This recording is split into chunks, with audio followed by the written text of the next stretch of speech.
Assalamualaikum warahmatullahi wabarakatuh. Perkenalkan, nama saya Asyifa Aulia Sofa dari kelas 1A dengan NPM A1J025061.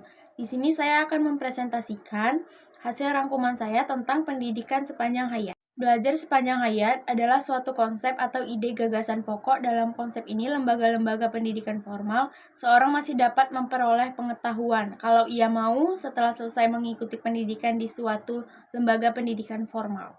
Pengertian pembelajaran sepanjang hayat. Pembelajaran adalah individu yang terlihat dalam proses pembelajaran sepanjang hayat, mengacu pada konsep bahwa pembelajaran tidak terbatas pada tahap tertentu dalam hidup seseorang, melainkan terus berlanjut sepanjang hidup.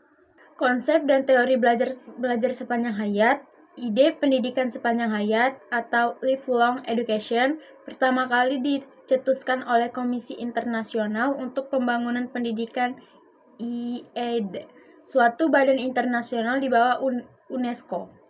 Dalam Undang-Undang Nomor 20 Tahun 2003 tentang Sistem Pendidikan Nasional, sekalipun istilah pendidikan atau belajar sepanjang hayat baru menjadi bagian kecil saja dari kebajikan Marko Pendidikan di Indonesia. C. Tahap proses belajar pendidikan sepanjang hayat. A. Motivasi. Motivasi dalam hal ini adalah keinginan untuk mencapai suatu hal. Apabila dalam diri peserta didik tidak ada minat untuk belajar, maka tentu saja proses belajar tidak akan belajar dengan baik. B. Perhatian pada pelajaran. Peserta didik harus dapat memutuskan perhatiannya pada pelajaran. C. Menerima dan mengikuti.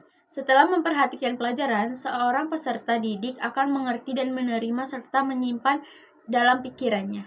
D. Reproduksi. Seseorang dalam proses tidak hanya harus menerima dan mengingat informasi baru saja, tetapi ia juga dapat menemukan kembali apa-apa yang pernah dia terima.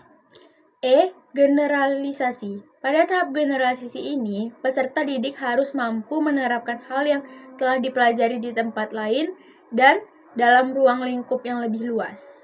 Dan F. Menerapkan apa yang telah diajarkan serta umpan balik. Peserta didik harus memahami dan dapat menerapkan apa yang telah diajarkan dalam tahap ini. D. Penjaminan mutu program belajar sepanjang hayat.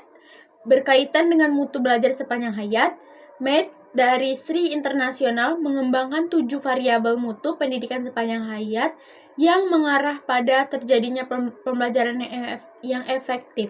E. Implementasi konsep belajar sepanjang hayat. Bertolak dari dimensi psikologis di atas, implementasi konsep belajar sepanjang hayat ini biasanya membutuhkan orang lain sebagai pembimbing khusus. F. Tri Pusat Pendidikan Pembelajaran Sepanjang Hayat.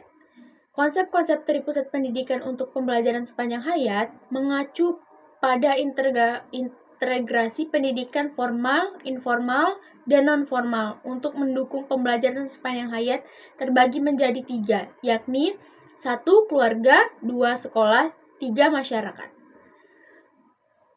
Baiklah, itulah rangkuman yang saya rangkum dari materi pendidikan sepanjang hayat. Terima kasih.